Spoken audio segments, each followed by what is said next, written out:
Culture Soccer.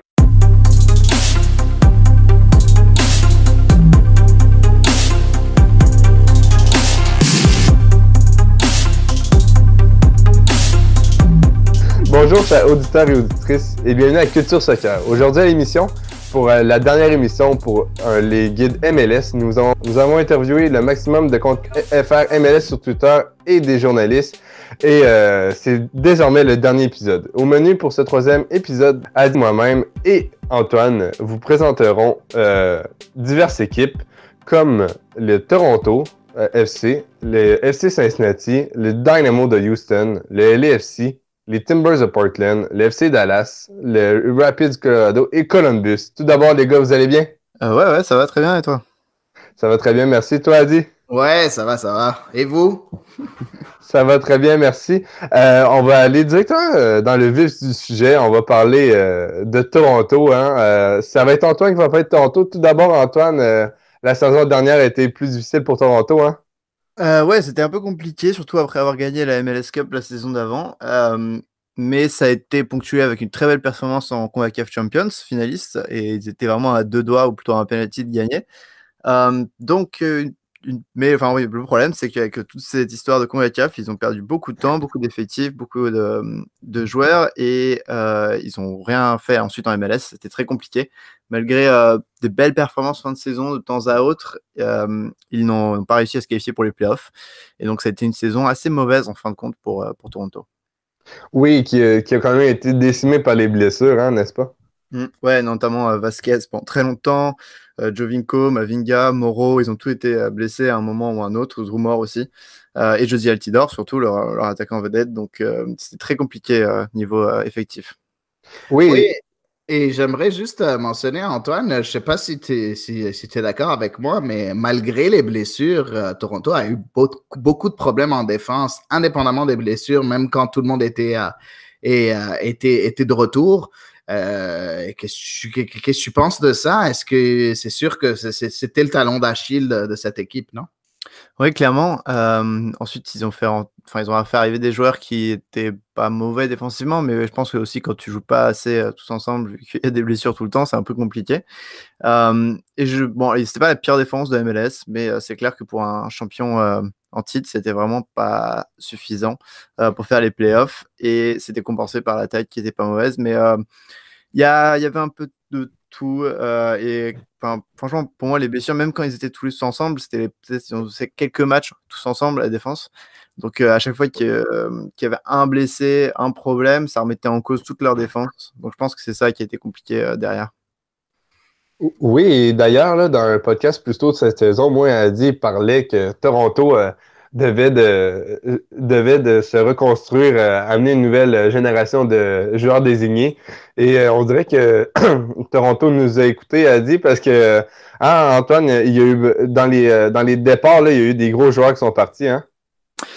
Alors oui, par contre, on repart là, mais les arrivées, par contre, c'est pas ça. Mais ouais, niveau départ, Jovinko est parti à Al-Hilal, Al-Hilal, j'imagine, qu'on prononce comme ça, en Arabie Saoudite. Je sais pas si c'était un bon transfert ou pas, c'est un peu compliqué. Il avait beaucoup donné à Toronto et apparemment, il y a eu juste des problèmes de salaire. Donc, je pense pas que Jovinko valait plus que son salaire. Donc, s'il demandait une augmentation, ça se comprend. Mais sinon, c'est un départ quand même assez compliqué pour Toronto. C'était vraiment un super joueur, un des meilleurs, pour moi, joueurs désignés de l'histoire de la MLS. Et c'est pas un joueur désigné, mais c'est un joueur TAM qui a un gros salaire qui est parti. C'est Victor Vasquez qui est parti au Qatar, lui, à l'Arabie. Et qui, lui, était quand même très souvent blessé, mais c'était le petit facteur plus qui faisait en sorte que Toronto arrivait à se démener de situations lorsqu'il était complètement bloqué. Je pense surtout en CONCACAF Champions League. Et après, en fait, ils ont perdu aussi un peu de profondeur de banc. Tosin Ritekets, il était surtout remplaçant, mais parti en Lituanie. Lui qui était attaquant. Nick Haglund est parti à Cincinnati. Un bon coup pour Toronto, parce qu'ils l'ont quand même vendu 300 000 €, ce qui est pas mauvais, je trouve, pour Nick Haglund, qui est pas forcément un des meilleurs défenseurs de la ligue, en tout cas, selon moi. Ils ont aussi perdu Nicolas Hassler, qui était un joueur de banc, un milieu défensif qui est parti à Chicago. Et 2 départs liés un peu au comportement. Aguirre Aketse. Assez compliqué à dire, le milieu attaquant était déjà en prêt, il est parti définitivement à Cadiz en deuxième division espagnole. Il y avait eu de gros problèmes, il n'arrivait pas à s'intégrer du tout à Toronto, donc il avait à peine joué, alors qu'il avait quand même été un bel investissement pour Toronto.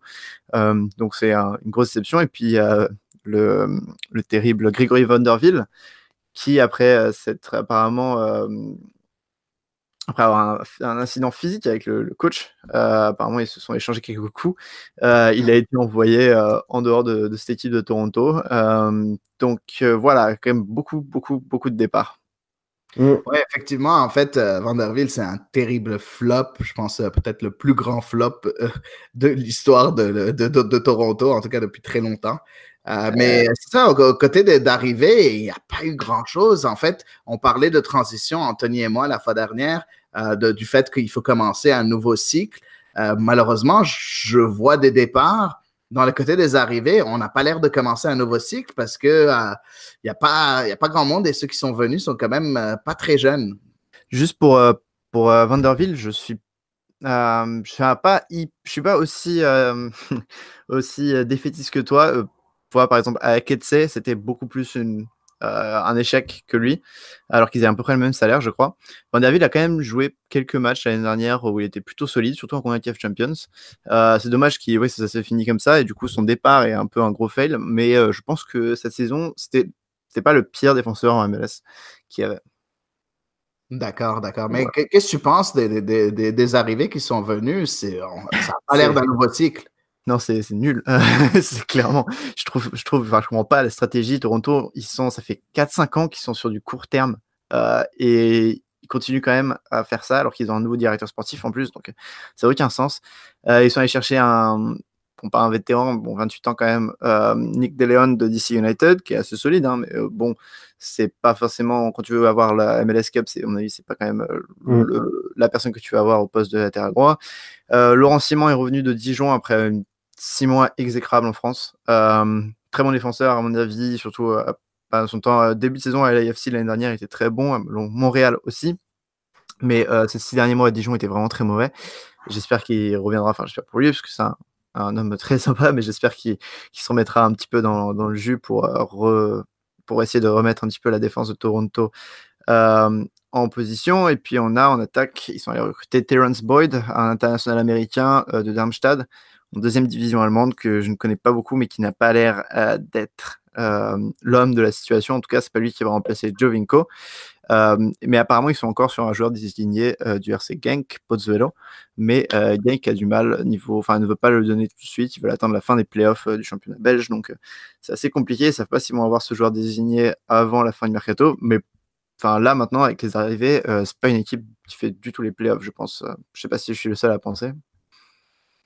En fait, non. Je suis d'accord. Ouais, Vas-y, Anthony, vas-y. Moi, je suis d'accord avec toi. Ouais, moi aussi, je suis d'accord. J'allais dire, la saison dernière, ils n'ont pas fait les playoffs et j'ai l'impression que l'effectif a été diminué en qualité. Donc, je ne les vois pas accrocher une place en playoffs quand on voit les autres équipes de l'Est s'être améliorées autant. Là. Donc, je crois que les trois, on est d'accord sur ça, que Toronto, cette année, ça va faire pas mal comme la dernière saison. Clairement, non, vraiment, si on regarde la liste des joueurs, moi, ça m'inquiète vraiment beaucoup. Ils ont vraiment, ils sont assez faibles cette année. Il n'y a pas d'autre mot. Je vois absolument, ils vont avoir du mal à même être dans la course pour les playoffs, à mon avis. Donc, qu'est-ce que tu en penses, par contre, excuse-moi Anthony, mais j'ai une petite question par rapport à ça. Toronto a déjà joué un match en Champions League contre une équipe panaméenne. Une défaite cinglante de 4-0 contre une équipe panaméenne qui n'est pas non plus une excellente équipe de Champions League. 4-0, je regardais l'alignement, c'est quand même le 11 de départ qu'on est supposé voir. En tout cas, à quelques exceptions près. Donc, c'est vraiment quand même inquiétant, non? C'est super inquiétant. Et puis surtout, il parle beaucoup d'amener un joueur désigné, mais c'est pas un joueur désigné qui va réussir à tout changer, surtout si c'est un joueur offensif. Donc, il faut absolument recruter en défense. Il y a plein de choses à changer. Je ne saurais même pas par où commencer. Ils ont des bons joueurs sur le papier, mais en plus, par rapport à toutes les blessures qu'il y avait l'année dernière, qu'est-ce qui dit que les Simon, les Altidore, les Morrow, ils vont rester en forme cette année. Il n'y a aucune sécurité de ce côté-là. Et vraiment, la défaite 4-0 face à un club panaméen, mais c'est ridicule. C'est ce que faisait la MLS il y a 10 ans, ce genre de défaite. C'est pas censé arriver à Toronto. Donc en plus, oui, si jamais ils arrivent à refaire une remontada au niveau de ce match et qu'ils doivent jouer encore plus de matchs de CONCACAF Champions, ils n'ont pas la profondeur d'effectif de toute façon pour jouer une compétition en plus. Donc dans tous les cas, ils sont coincés. Oui, et si jamais là, Toronto se focalise sur la MLS et arrive finalement à créer la surprise et à accrocher une place en playoff, tu penses que ça va être grâce à quel joueur? Quel sera leur joueur clé cette saison? Alors, c'est assez compliqué, mais le seul endroit sur le terrain qui donne un petit peu, à mon avis, de sécurité, c'est le milieu de terrain. Bradley, Osorio, Delgado sont des joueurs qui sont très bons. Et Michael Bradley a fait un super match avec la sélection américaine pendant la pré-saison. Alors, ça veut pas dire grand-chose, c'est le match de pré-saison et tout, mais Michael Bradley, c'est quand même quelqu'un qui assure quand il est là, quand il n'est pas blessé. Il remet toute l'équipe de Toronto sur pied. Donc, à mon avis, c'est vraiment le joueur clé en tant que numéro 4, surtout si la défense est défaillante. C'est un milieu défensif comme Michael Bradley qui peut essayer de tout remettre en marche. Il y en a beaucoup qui le détestent, et je comprends pourquoi, mais s'il joue bien et que Osorio et Delgado devant font aussi du bon travail, franchement, je pense que grâce à lui, l'équipe de Toronto peut se remettre sur pied. Je ne sais pas ce que tu en penses, Adi, par exemple.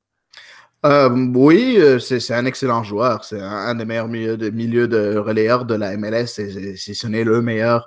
Le problème, c'est que tout seul, c'est pas un buteur, c'est même pas un passeur décisif. Tout seul, oui, il est capable de faire en sorte qu'il y a une fluidité dans le jeu, mais s'il n'y a personne pour donner la dernière passe, s'il n'y a personne pour marquer un but, t'as Altidore qui est encore blessé, si je me trompe pas. Boyd, ça n'a pas l'air trop ça. La défense, c'est plein de trous. Laurent Simon, je l'ai vu pendant longtemps à Montréal où il a fait une très bonne année et demie. Après, ça a été un flop total. Il a été échangé à l'AFC. Ça avait très bien commencé, puis c'est devenu un flop. Il est parti à Dijon, c'est encore un flop.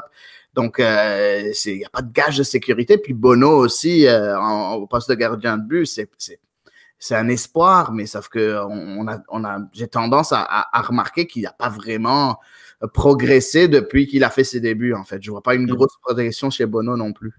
Après, c'est parce qu'Anthony m'a demandé de prendre un joueur clé, mais je t'avoue que je pense pas qu'ils vont faire les playoffs. Même si Michael Bradley nous sort une saison incroyable, ça m'étonnerait qu'il fasse les playoffs. Moi, je pense que le joueur clé, je sais pas si tu es d'accord avec moi, mais c'est plutôt aussi Osorio qui est extraordinaire, capable de donner des passes, marquer des buts, qui a fait sa meilleure saison l'année passée. C'est possible que ce soit lui, mais je suis d'accord avec toi. Entre Bradley et Osorio, je pense que c'est les deux joueurs au-dessus du lot, en fait. Oui, et Adi, toi, une autre équipe que tu ne vois pas en playoff, c'est le LAFC, hein, si je me trompe pas, là. C'est que le problème de LAFC, c'est encore le même problème qui était l'année passée. Et en fait, je trouve que malgré le fait que LAFC a quand même de très bons joueurs, je pense qu'il leur manque un ou deux milieux de terrain. Je pense que c'était le gros problème l'année passée avec Marc-Anthony Kaye qui s'est blessé pour toute la saison. Cette année, il revient. Par contre, même en étant là, ils ont perdu Benny Fairlaber. Donc, finalement, on se retrouve avec Marc-Anthony Kaye, t'as personne qui est capable de jouer le rôle défensif au milieu de terrain. Avant, si jamais il y avait Kaye et Fairlaber qui est capable aussi de jouer ce rôle-là, ça aurait été bien, même s'il est un peu plus offensif, Fairlaber, mais il est capable de jouer défensivement. Là, on va se retrouver de nouveau avec Kaye et Nguyen au milieu de terrain, reculé, parce que Nguyen, on sait que c'est un 10, mais l'année passée, quand Kaye s'est blessé, il a joué un peu plus bas. Il n'a pas été extraordinaire, il n'a pas été mauvais non plus, mais sauf que c'est pas ce joueur défensif du milieu de terrain, et c'est ça qui m'inquiète aussi. On a parlé que Fairlaber n'est plus là. Il y a eu même les joueurs de banc qui pouvaient jouer ce rôle-là sont partis. Je pense à Callum Malice qui n'a pas joué beaucoup de matchs. Kovar jouait plus en tant qu'ailier, mais il est capable de jouer dans ce milieu de terrain-là un peu reculé. Il n'est plus là non plus. En attaque, les joueurs qui pourraient rester sur le banc puis de temps en temps venir donner un coup de main comme Marcus Aurélien ne sont plus là. Même le défenseur central qui a été recruté premier dans la draft l'année passée est plus là, Joao Moutinho. Donc, bon, ils ont recruté quand même Mohamed El Mounir et Eddie Segura en défense. Ça va être correct, je pense, point de vue défensif. C'est juste au milieu de terrain défensif, il n'y a pas grand monde. Après, on va me dire, oui, mais André Horta va pouvoir jouer la saison au complet. Bon, là, il est maintenant adapté. Il est supposé être adapté à la MLS. Oui, mais c'est quand même un joueur offensif. C'est pas un joueur à vocation défensive. Donc, moi, je trouve qu'il y a un déséquilibre de ce point de vue-là. Et c'est pour ça que peut-être que ça marche, marquer beaucoup de buts, avec surtout Carlos Vela, Christian Ramirez. Il y a quand même de très, très bons joueurs en point de vue offensif. Mais si jamais on se retrouve avec une équipe qui est capable de bétonner à l'arrière puis aller en contre-attaque, je pense que cette équipe-là pourra battre assez facilement LAFC, des équipes comme le Real Salt Lake, comme des équipes comme ça, même Sporting Kansas City. C'est des équipes qui sont capables de bétonner et aller vers l'avant assez vite. Donc oui, je ne vois pas LAFC en playoffs. En tout cas, s'ils ne se renforcent pas en date d'aujourd'hui, je ne les vois pas en playoffs.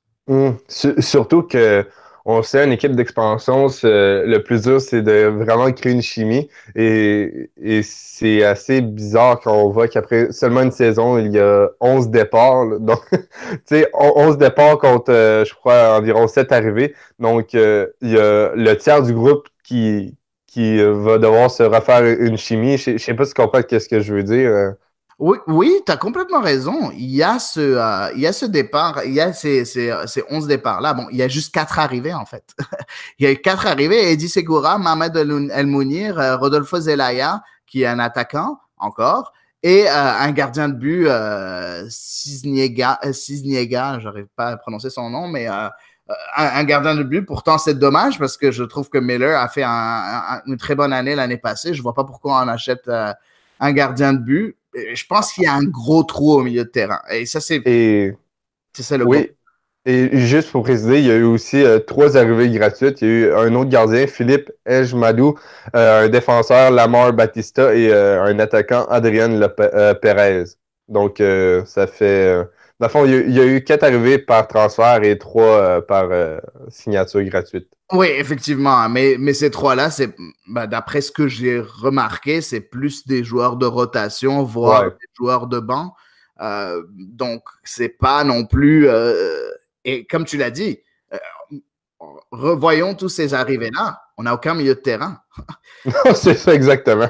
Il y a un déséquilibre dans cette équipe-là. J'arrive pas à comprendre. Je sais que la MLS, vu que c'est une ligue un peu à l'effigie des États-Unis qui aiment beaucoup tout ce qui est un peu showtime, excusez-moi de l'anglicisme, mais un peu faire le show dans tout leur sport, ils vont se concentrer sur l'attaque. Mais bon, à un moment donné, en soccer, tu peux pas te retrouver sans défensive et milieu de terrain défensif pour créer cet équilibre-là. Donc moi, ouais, personnellement, ça va être difficile pour LAFC. Peut-être qu'ils vont remporter des matchs quand même assez avec beaucoup de buts, des 4-2, des 4-3, ou bien même de temps en temps faire un clean sheet, mais je doute très fort qu'on aura beaucoup de clean sheets cette année du côté de LAFC. Oui, on a eu des exemples dans le passé, des clubs comme Minnesota que oui, il y avait de la qualité en attaque, mais si ton milieu, s'il n'y a pas de cohésion au milieu, si tu n'as pas de bon milieu défensif, ben tu n'arrives à rien et je crois que c'est ça qui risque d'arriver, comme tu le dis, avec LAFC cette année. J'ai l'impression que la première année a été fantastique. Ils ont été heureux et tout, mais j'ai l'impression que ça peut faire une Orlando pour la deuxième. C'est quoi à dire? On va commencer cette expression-là, mais je crois que ça va commencer à faire une Orlando. C'est-à-dire que finalement, il va manquer il va y avoir des bons joueurs, mais il va manquer de cohésion dans le milieu. Le milieu, soit en défense ou en attaque, tout passe par le milieu et j'ai l'impression que c'est ça qui va manquer au LAFC cette année. Ouais, effectivement, et ça va être un peu le LA Galaxy de l'année passée. J'ai comme l'impression que ça va être ça parce que LA Galaxy avait été excellent offensivement, mais avec une défense passoire parce que les milieux de terrain défensifs étaient pas assez bons et la défense était pas assez bonne. Cette année avec LAFC, c'est un peu la même chose et ça m'étonne de Bob Bradley, qui est quand même un excellent entraîneur. Ça m'étonne beaucoup de voir ça. Je l'ai vu entraîner en France au Havre et puis je l'ai vu entraîner à Aston Villa. Puis c'est quelqu'un, oui, qui aime l'offensive, mais qui a quand même une certaine assise défensive et ça m'étonne. Ça m'étonne beaucoup. Ouais, oui, surtout qu'à la fin de la saison, il ne peut pas arriver et dire comme Joey Saputo, on a manqué de moyens. Non, LAFC a un moyen de mettre l'argent. Donc, si jamais, on va faire la même chose que Toronto, si jamais il arrivait à se qualifier pour les séries, là, tu crois que ça va être qui leur joueur clé? Sûrement Carlos Vela, hein? Ben, qui se qualifie pour les séries ou non, c'est Carlos Vela. Mais il y a personne. C'est un des meilleurs joueurs dans MLS maintenant. C'est un international mexicain extrêmement bon en un contre un, capable de marquer, capable de donner des passes décisives, capable de porter l'équipe offensivement sur ses épaules. Donc lui, oui, c'est sûr, ce sera lui. Point de vue facteur X, si jamais je choisir un facteur X, ce serait vraiment Horta. J'ai hâte de voir ce qu'il va donner cette année. L'année passée, on l'a à peine vu, plus en fin d'année où il commençait à sortir de son trou un peu, mais c'est aussi un joueur désigné, donc je m'attends à beaucoup de lui cette année. Oui, parfait. Et on va continuer à l'ouest. On va parler des finalistes de la dernière saison, les Timbers de Portland. Toi, qu'est-ce que tu as pensé de la dernière saison? Moi, personnellement, j'ai été surpris de les voir en finale. Pour ta part? Surpris, pour moi, c'est drôle, mais Portland, Seattle, c'est un peu pour moi la même chose. On pense qu'ils sont encore pareils. Puis au fur et à mesure, ils font des prestations extraordinaires, puis ils arrivent en finale. On peut jamais mettre de côté ces équipes-là. Portland, on peut jamais mettre de côté. Il y a un des meilleurs joueurs de la MLS aussi là-bas, avec Diego Valeri, qui est le meilleur joueur, qui a été nommé meilleur joueur de la MLS en 2017. Il y a de très bons joueurs dans cette équipe-là.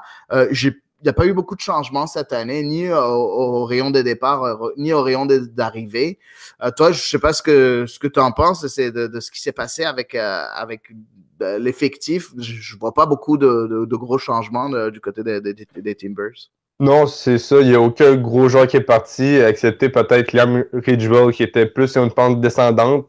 Un Alvas Powell qui selon moi, avait besoin d'un nouveau projet. Donc, il est parti au FC Cincinnati. Au rayon des arrivées, il y a eu 2 joueurs en provenance de la réserve de la USL. Donc, Marvin Loria et Ramzo Zambrano. Ça va rajouter de la profondeur. Mais au niveau des autres arrivées, il y a peut-être Jorge Moreira qui vient de River Plate, donc ce n'est pas rien. Et Claude Vielna qui vient rajouter de la profondeur. Dans le fond, qui vient remplacer Liam Ridgewell au poste de défenseur central. Quand j'ai l'impression que le duo des centraux en défense pour débuter la saison, c'est plus Tuiloma et Mabiala. Donc oui, pour moi, là, aucun gros chamboulement dans l'effectif. C'est un peu comme lorsqu'une équipe se porte bien, là, c'est pas mal les changements qui se passent durant la off-season. Et je crois que les Timbers peuvent refaire la même chose qu'à l'année passée. Peut-être pas aller jusqu'en finale. Ça pourrait arriver, mais vraiment là, bien finir lors de la saison régulière. Là, ça, j'en ai aucun doute pour ta part. Effectivement, en fait, je suis déçu de Claudienne-là. Je trouve que c'était vraiment pas. J'en ai parlé avec quand j'ai parlé de New England, du Révolution, parce qu'il vient de là. Pour moi, c'était un flop. C'était un joueur désigné à New England. Puis ouais, il était pas excellent. C'est quelqu'un qui est très bon, qui tire très bien de loin, mais en tant que défenseur central, c'est pas très important. Je pense qu'il a tendance à un peu perdre concentration assez vite. Pour moi, il y a une arrivée qui est quand même importante qu'on n'a pas beaucoup mentionné. C'est le gardien Ivacic, qui est slovène. Ce gardien-là, c'est quand même un bon recrutement parce que si jamais il y a une défense, il y a un petits problèmes. L'année passée, au poste de gardien, on a vu que ça se divisait beaucoup entre Gleason et Attinella. Mais là, je pense qu'il y a un nouveau gardien. Ça a l'air de quelqu'un, un très bon joueur qui jouait en Slovénie avec Ljubljana. Ljubljana, qui est quand même un club qui a participé plusieurs fois aux compétitions européennes. Je suis curieux de voir est-ce que ce sera lui le titulaire ou bien Attinella va encore une fois être titulaire. C'est quand même un joueur qui a été dans international espoir slovène. En tout cas, je suis curieux de voir ce que ça va donner avec ce gardien-là. Je pense pas qu'ils vont ramener un gardien d'Europe pour juste le mettre sur le banc. Je doute très, très fort. Donc, possible que ce soit là. Jay Gleason est parti, en fait. Il a même quitté qui a quitté le club. Donc, je suis curieux de voir si ce sera Attinella ou bien Ivacic dans les buts. Ouais, ça va être une belle bataille. J'ai bien hâte de voir ce nouveau gardien. Personnellement, je dois avouer que je ne le connais pas. Mais oui, pour vrai, Portland, on peut le dire, hein, Adi, c'est assurément dans les playoffs. Ouais, je doute très fort qu'on ne verra pas Portland dans les playoffs. Comme c'est la même assise, c'est la même colonne vertébrale dans l'équipe.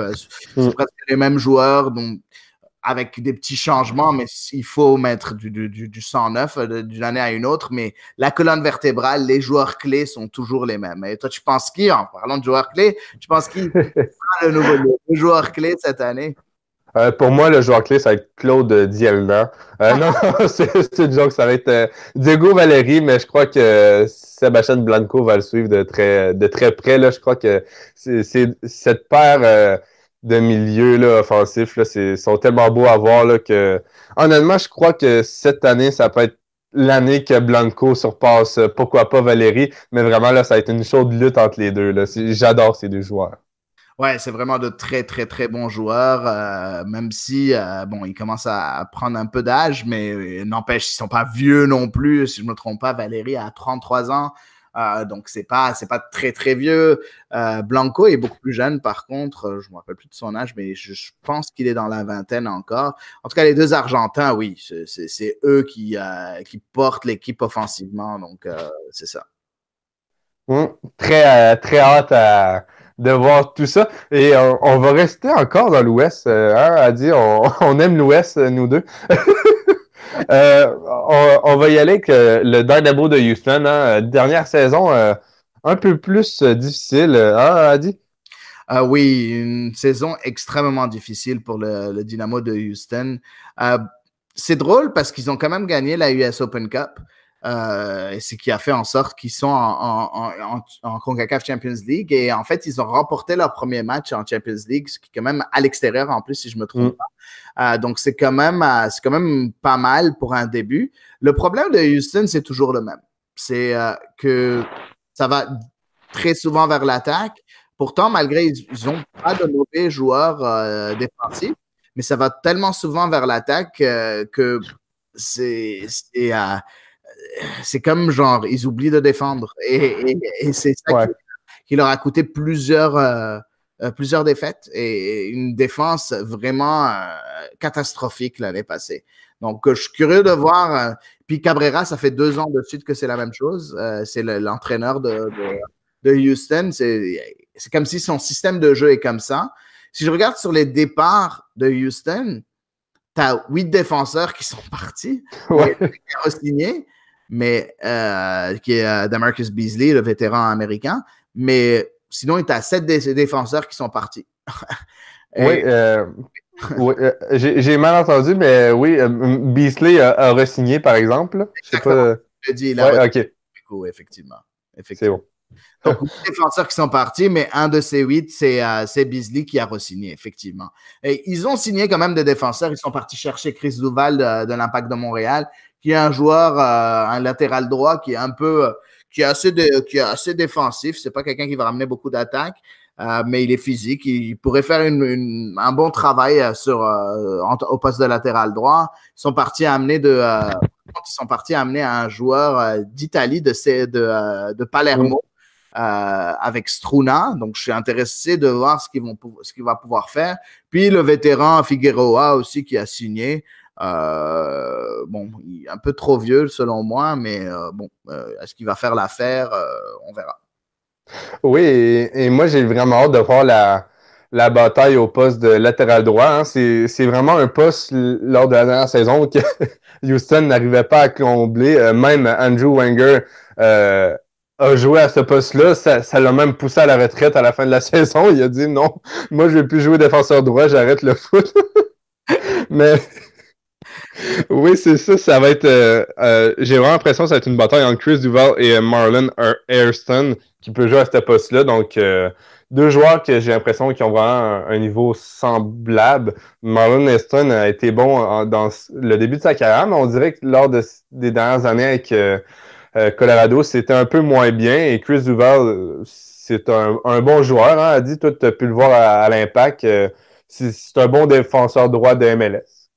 Oui, c'est un joueur, un bon joueur, un bon petit joueur, rien d'extraordinaire, rien de magnifique, mais c'est quand même un bon joueur, Chris Duval. Moi, je pense que Hairston est encore au-dessus, mais je pense que Hairston aussi peut jouer au milieu de terrain, si je me trompe pas. Oui, également. Ouais, c'est ça. Donc, je verrais plus Hairston au milieu de terrain. Ils ont ramené aussi quand même des milieux de terrain avec Mathias Vera de San Lorenzo, qui est quand même aussi une grosse acquisition. Je le connais pas personnellement, mais ça a l'air que c'est quand même venir de San Lorenzo en Argentine, c'est pas pour se mettre sur le banc non plus. Puis ils ont ramené un autre joueur de banc qui était à New York City FC avec Tommy McNamara, qui est capable de très bons matchs, je trouve. Je trouve que c'est un de ces joueurs qui bosse beaucoup sur le terrain et qui est pas reconnu à sa juste valeur.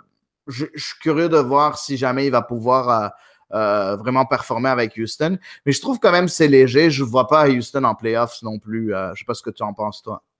Non, moi non plus. Et je suis tannant, mais je vais revenir encore sur Marlon Hairston. Si c'est pour faire jouer Duval, je comprends pas pourquoi ils l'ont amené, parce qu'au final, c'est un joueur, c'est un ailier, il peut jouer attaquant droit, milieu droit et défenseur droit. Fait qu'au final, il y a déjà Albert Ellis à droite. Je sais pas si c'est pour préparer un départ possible cet été. Ça peut cacher une sorte de départ de Ellis qui était pisté en Turquie.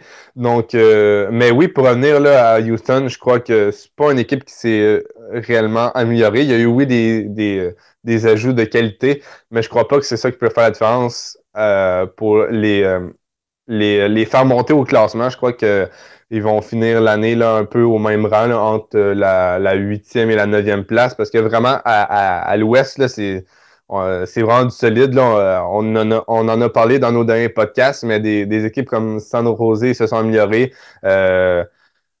Pour vrai, je vois pas Houston en série. Oui, effectivement, San Jose, Vancouver aussi, c'est beaucoup amélioré. Ouais. En tout cas, Minnesota. Oui, Minnesota, énormément. J'en ai parlé dans mon hot pick. Mais ouais, c'est ça. En fait, je vois pas ça. Toi, tu vois qui comme joueur clé cette année? Ben, je pense qu'on va dire la même chose, mais c'est qui le joueur clé selon toi? Moi, personnellement, j'ai vraiment un faible pour Albert Ellis.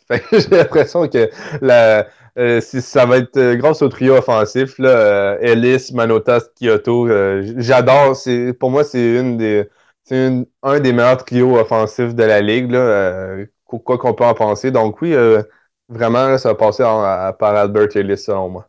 Oui, je suis complètement d'accord avec toi. C'est vraiment effectivement Albert Ellis. C'est tellement drôle parce qu'il y a tellement de similitudes entre Houston et LAFC cette année, ce qui n'était pas le cas l'année passée, où on a de très bons attaquants, un milieu qui est capable de faire l'affaire offensivement, mais défensivement, c'est pas trop ça. Soit en défense, soit en milieu défensif, il n'y a pas grand-chose. Même que je pense que Houston est un peu au-dessus avec Mathias Vera. Donc, on verra. On verra ce que ça va donner, là, mais je suis d'accord avec toi. Albert Ellis, c'est le joueur clé de Houston. Ça ne va pas changer cette année non plus. Là. Oui, et si jamais il venait à partir durant le mercato d'été, je crois que vraiment là, on pourrait dire adieu à la saison de Houston.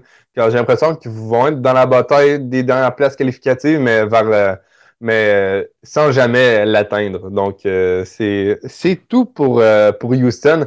On va vous laisser. Merci Adi. On remercie Antoine qui qui est parti. Hein. Vous ne l'entendez plus depuis 30 minutes. Oui, merci Adi et on va passer à la prochaine équipe.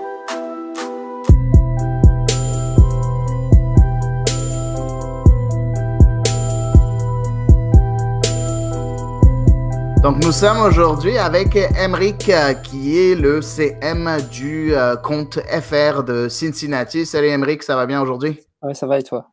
Ouais, ça va, ça va. Donc, c'est ça, Cincinnati qui rejoint la MLS pour sa première année. Bon, c'est sûr, pas besoin de parler de départ parce qu'ils ont commencé à zéro, parce que c'est sûr qu'ils ont... ils n'avaient pas l'effectif MLS supposé. Donc, tu penses quoi des arrivées, des nombreuses arrivées de Cincinnati? Efficace. Le club a essayé de vraiment d'être, comment dirais-je, de trouver les bonnes personnes au bon endroit, au bon moment. C'est beaucoup de relance, il y a beaucoup de carrières à lancer, que ce soit au niveau du gardien, de Pline. Je trouve qu'il y a vraiment des joueurs qui vont essayer d'avoir une seconde chance à Cincinnati et j'espère qu'ils sauront saisir leur chance. Je l'avais déjà dit sur mon compte d'ailleurs. D'accord, parfait. Ben écoute, je regarde un peu la liste des joueurs qui ont signé. Beaucoup de profils, ouais, beaucoup de profils variés. Il n'y a pas vraiment de... Il y a vraiment des gens très différents. C'est vraiment ça qui est intéressant. Vous avez des Européens, des Américains. Ouais, t'as tout, hein. Franchement, c'est intéressant, hein. Oui, effectivement, il y a de tout, mais je regarde un peu ce qui se passe. Défensivement, je pense que vous allez être assez bon avec le gardien polonais Titan, puis la défense centrale avec Waston, ainsi de suite. Le milieu de terrain... Ce sera une défense à 3, hein, selon les premiers dispositifs tactiques. Hein. On parlera après, mais on sera à 3 en défense normalement. Oui, j'ai vu Mathieu Deplagne. J'ai été étonné de voir qu'il est aligné en tant que défenseur central, d'être en tant que latéral droit, qui est plus son poste d'origine. Tu penses quoi de ça? Pourquoi pas? Ça se fait. Ça dépend parce qu'il y aura en même temps des latéraux un peu hauts, à mon avis. Donc, ça sera en couverture. Donc, il faut voir. Pourquoi pas? D'accord, parfait. Bon, au milieu de terrain, on a Victor Iowa, l'ancien de Dallas. Ça va être la force. Hein. Ça va être vraiment notre point fort cette année. Oui, c'est un excellent joueur. Je sais que Léo Villemin, qui est le CM de Dallas, aimait beaucoup ce joueur. Donc, il est bon. Ouais. Par contre, moi, le gros point d'interrogation pour moi, c'est l'attaque. On est d'accord. Parce que là, on a Fernando Adi qui est allé en attaque, qui a été transféré à Cincinnati l'année passée. Alors, oui, Adi, parlons-en. Vas-y. Je peux être cash? Ouais, vas-y, il faut être cash. Bon, il est joueur désigné. Donc voilà, pour le moment, il n'a pas en USL rempli son statut. Ses stats sont mauvaises. Il a lopé l'immanquable en quart de finale de conférence de play-off en USL contre la réserve de New York. Je lui en veux. Je pense que pour le moment, il a beaucoup à prouver et pour prouver qu'il mérite ce statut. D'accord, parfait. Parce que, bon, après, on a sur les ailes, on a Roland Lama, on a... Matok, non. Matok, c'est plus en attaque, effectivement. Ouais. Mais bon, il est capable de jouer sur l'aile, mais c'est un attaquant de pointe, en fait. Donc, est-ce que tu as vu, c'est sûr que je pense que tu as vu tu as suivi les matchs de pré-saison parce que je pense qu'il n'y avait aucun match qui était retransmis encore. Mais tu as trouvé quoi? C'est quoi le dispositif tactique? Tu m'as dit 3 en défense. 3-4-3. 3-4-3, j'en ai parlé sur mon compte 3-4-3. OK, 3-4-3. Donc, alors, c'est Adi en pointe et puis c'est qui était en train de jouer Il y avait Lama et puis Matok. Ouais, je crois, j'ai de mémoire. Matox à droite puis Lama à gauche. Parfait. Ouais, mais les attaquants sont serrés en zone centrale et on laisse vraiment beaucoup au milieu et aux latéraux de monter sur les côtés. C'est-à-dire qu'ils sont très serrés en centre. Je sais pas si tu vois, je suis clair. Oui, j'ai compris ce que tu veux dire. Donc, serré au centre, puis pour dégager des espaces sur les ailes. Voilà. Est-ce que Ledesma parce que Ledesma est aussi un... oui, Ledesma, lui, ce sera le comment dirais-je? Lui, par contre, il mériterait d'être joueur désigné. Il mériterait de monter en galon. Mais il sera sur l'aile droite, lui. Ou éventuellement en 10, mais ça m'étonnerait plutôt sur l'aile droite. Ben, en 3-4-3, à ce moment-là, tu joues pas avec un 10. Donc, si jamais ils jouent sur l'aile droite, c'est plus logique parce que je vois mal Matox jouer sur l'aile droite. Déjà, en tant qu'attaquant de pointe, c'est pas trop ça. Ouais. Donc, oui, ce sera lui. Ouais. J'avais complètement oublié Ledesma. Quelle honte sur moi. c'est quand même, juste pour parler d'Emmanuel Ledesma, c'est le meilleur joueur dans USL l'année passée. Voilà. Il a un vrai talent pur. Ça joue bien au ballon, c'est intelligent. Au niveau, tu vois, c'est pas quelqu'un qui joue juste au ballon, qui réfléchit quand il joue au ballon, tu vois. Ouais, non, effectivement, c'est un excellent joueur, beaucoup de talent. En plus, ouais, c'est vraiment. Effectivement, beaucoup de talent, beaucoup de talent. Il va tirer l'équipe vers le haut, vraiment. Ben, j'espère bien, j'espère bien. Donc, toi, tu vois quoi pour la première année de Cincinnati en MLS? Je pense que ça devrait pas trop mal se passer. Les matchs de préparation sont bien passés, je trouve. Franchement, on a joué les yeux dans les yeux avec les équipes de MLS. Après, je l'ai dit, il faut trouver les automatismes. L'équipe se connaît pas très bien encore. Il y a quand même beaucoup d'arrivées. Il y a eu beaucoup de changements d'effectifs. Alors après, tu sais qu'il y a 7 équipes qui vont aller en play-off cette année.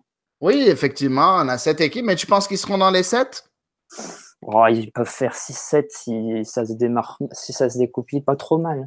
Ben, t'as vu, moi, je suis pas d'accord avec toi.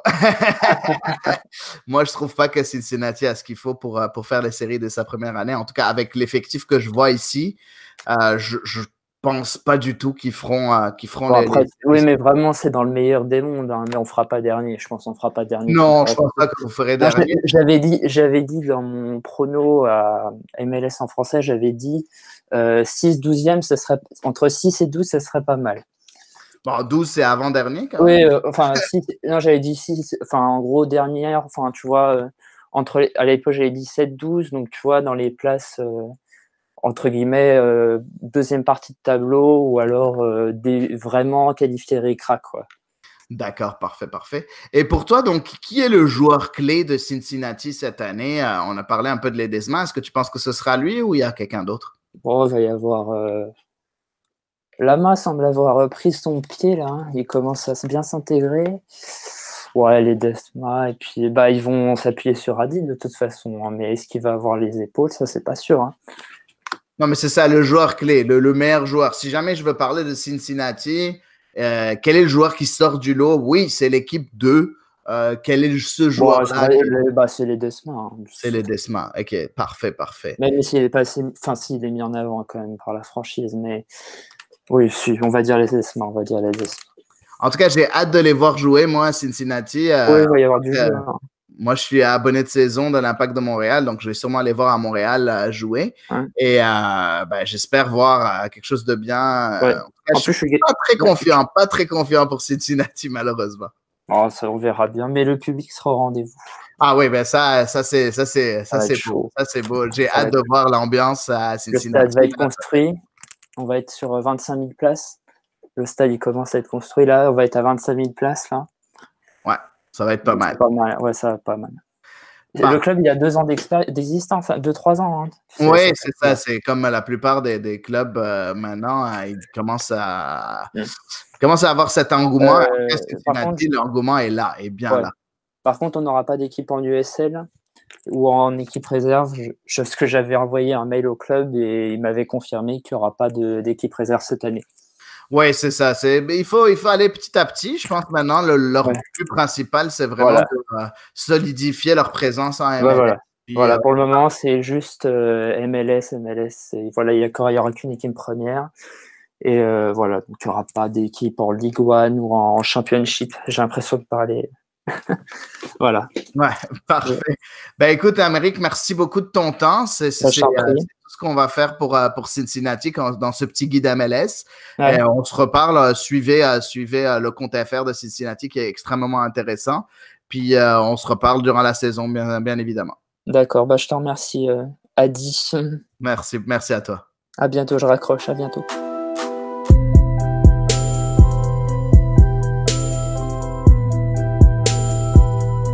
Donc maintenant, on va parler de la prochaine équipe. On va parler de Columbus, du Crew de Columbus, qui a eu beaucoup de mouvements durant la dernière année. Puis du mouvement, pas spécialement au niveau des joueurs, mais au niveau du staff, de l'entraîneur, ainsi de suite. Et aujourd'hui, on a John, qui est CM du compte français du Crew de Columbus. Salut John, ça va bien aujourd'hui? Salut, ça va et toi? Oui, ça va très bien, ça va très bien. Bon, parle-nous un peu, qu'est-ce qui se passe à Columbus depuis le fameux Save the Crew. On s'entend que Columbus était supposé peut-être disparaître, puis finalement, non, ils sont encore là, ils ont été repris, il y a beaucoup de changements. Parle-nous un peu de ce qui s'est passé. Eh ben, tout simplement, l'ancien responsable, l'ancien dirigeant du club voulait donc lui déménager. Le club a finalement été repris par les dirigeants de Cleveland, les Browns, l'équipe de football américain. Et donc, grâce à eux et d'autres investisseurs, on va dire, ils ont pu rester donc dans l'Ohio. Du coup, ce qui est très bien, ce qui est très satisfaisant. Et du coup, par la suite, il y a eu donc un changement au niveau du coach aussi. Parce que comme avec Caleb Porter, l'ancien entraîneur des Timbers de Portland, qui est venu à la tête du Crew. et oui, voilà. Parce que voilà, donc ceux qui le savent pas, l'ancien entraîneur de Columbus a pris les rênes de la sélection. Et donc voilà. Et puis normalement, un nouveau stade devrait se faire d'ici peu. Oui, effectivement. Et ce qui est quand même aussi très intéressant, c'est qu'ils ont recruté le directeur sportif Timothy Bezbatchenko de Toronto, qui est quand même un gros nom parce qu'il a fait beaucoup de choses à Toronto. Si Toronto a réussi à remporter la MLS Cup en 2017, c'est grâce à lui. Donc, c'est quand même assez excitant pour Columbus. Et ben, c'est lui, il me semble, qui a fait venir Jovinko, Altidore, des joueurs de bonne renommée, on va dire. Effectivement. On a hâte de voir ce qu'ils vont faire à Columbus. Bon, en parlant des joueurs, qu'est-ce que tu penses de cette nouvelle équipe? C'est sûr, il n'y a pas eu beaucoup de mouvements, mais qu'est-ce que tu penses des nouvelles arrivées, des départs? Déjà, si tu peux nous en parler un peu. Eh bien, au niveau des arrivées, déjà, on a eu donc le gardien Bendik, le gardien qui était le gardien numéro 2 sur la fin de saison, il me semble, de Orlando. Donc voilà, moi honnêtement, après le départ de Zach Steffen du côté de Manchester City, définitif, au mois de juillet, il me semble. Oui, c'est ça, et ça rentrera juste au mois de juillet, donc il sera là au début de la saison. Et donc moi, voilà, je pense qu'après le départ de Zach Steffen, je pense que c'est lui qui va être mis numéro 1 dans les buts par Caleb Porter. Parce que déjà, j'ai suivi les matchs, donc tu fais un peu de pré-saison. Ouais. Et de ce que j'ai pu voir de Kempin, rien que sur le match contre Charleston qu'on a eu dans la semaine, là, on prend un but sur une sortie hasardeuse. Enfin, honnêtement, il me rassure pas énormément. Donc c'est pour ça que, en tout cas, au début, je vois bien Bendik être le gardien numéro 1. D'accord, donc juste après le départ de Zach Steffen. Parfait, Ouais. parfait. Et les autres arrivés? Et ben après, on a eu donc Robinho, le jeune Brésilien, qui fait une très bonne pré-saison et qui a marqué son premier but pour le Crew dans la semaine là contre Charleston. Euh, du, de ce côté, voilà. Après, on a eu Francis, le défenseur latéral aussi. Oui, effectivement. Est-ce que Robinho, on connaît un peu Waylon Francis, mais parlons un peu de Robinho. C'est quoi son profil? Il joue où? Est-ce qu'il est milieu relayeur, milieu offensif? Robinho est milieu offensif. Il est milieu, je dirais, plus latéral, on va dire.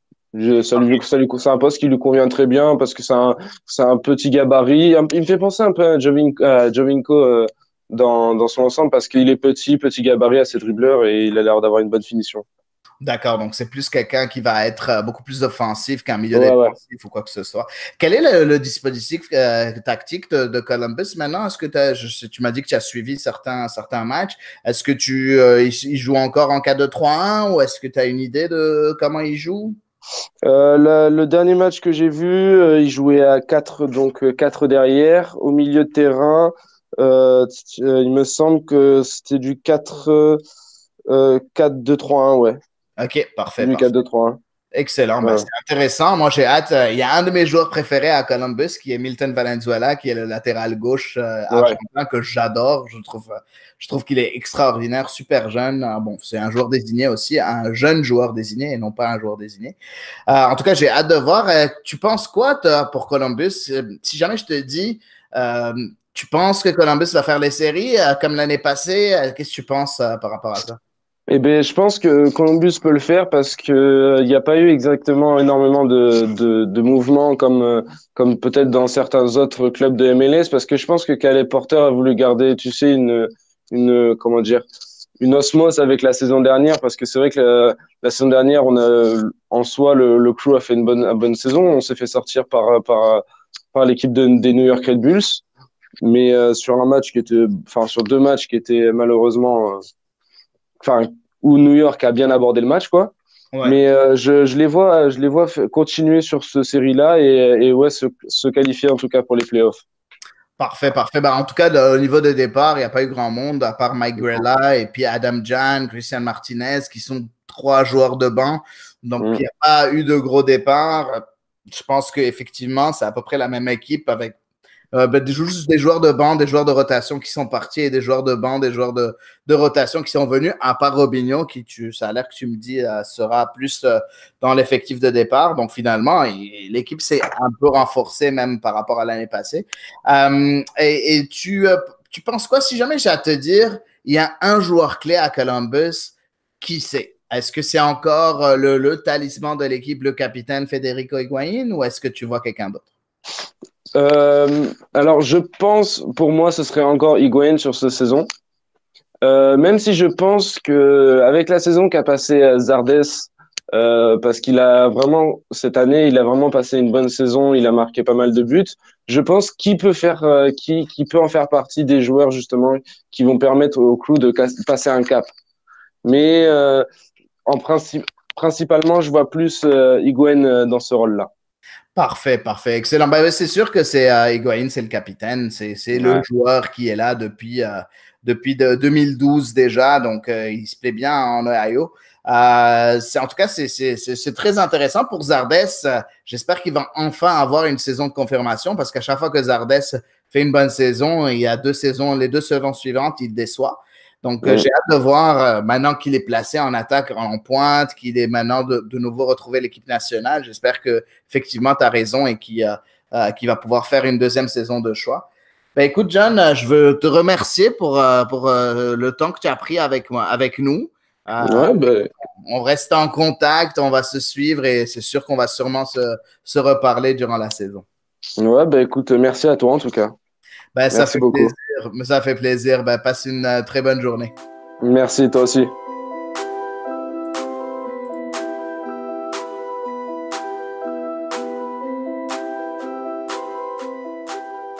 De retour sur Culture Soccer, on est là pour parler avec Léo Willemin, qui est un des journalistes MLS de Culture Soccer et aussi un grand fan du FC Dallas puisqu'il possède la page française. Comment ça va, Léo? Ça va très bien. Et toi, Antoine? Ça va très bien, content de t'avoir. Tu as donné des hot picks intéressants sur le site, comme le départ de Frank de Boer d'Atlanta en début de saison. Enfin, donc voilà, on est très intéressant de t'avoir dans ce podcast, mais tu vas pas parler d'Atlanta, tu vas parler de 2 franchises. Le FC Dallas, qui est ta franchise de cœur, je crois qu'on peut le dire. C'est ça, complètement. Ouais. Et puis les Colorado Rapids, où il y a ton joueur de cœur.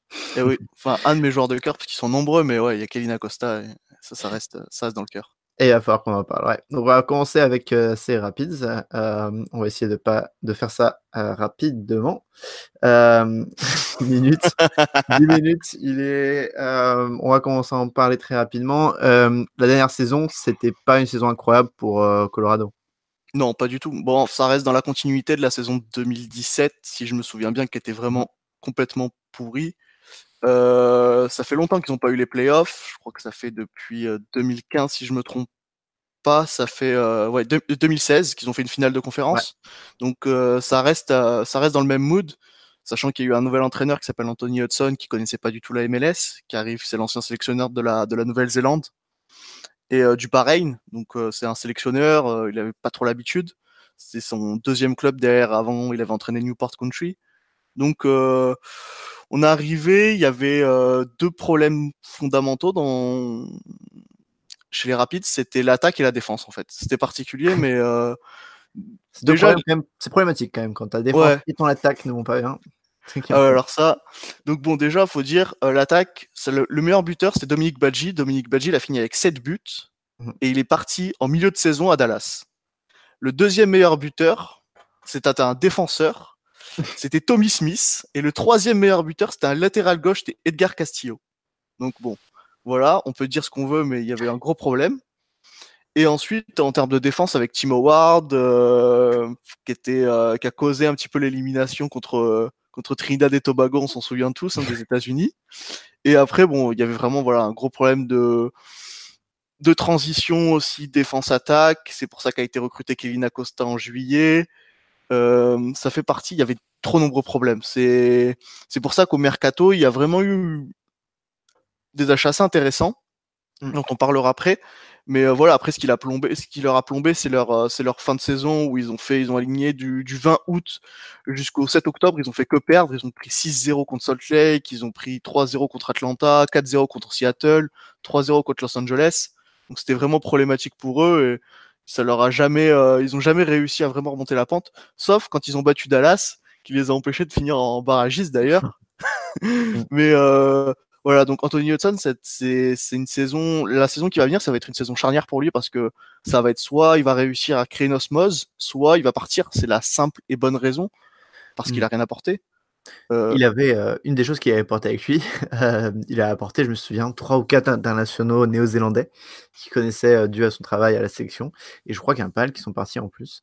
Donc oui, il n'avait pas apporté grand-chose, mais ils ont fait quand même du bon recrutement. Est-ce que juste pour parler de Hudson, vu que tu es là, si la saison se passe pas bien, à ton avis, il est remercié? À mon avis, il est remercié. Déjà, d'ailleurs, pour les Néo-Zélandais, il en reste plus que 2 dans l'effectif. Ouais. Il reste le latéral gauche Declan Wine et le deuxième meilleur buteur de la saison dernière, Tommy Smith, défenseur. Mais je pense qu'il va être remercié. S'il fait pas minimum les playoffs cette saison, il sera remercié. Vu le mercato qu'ils ont fait en plus cette saison, même si je suis un peu sceptique sur les gardiens de but, on en parlera après, mais je suis pas trop fan de qui ils ont recruté.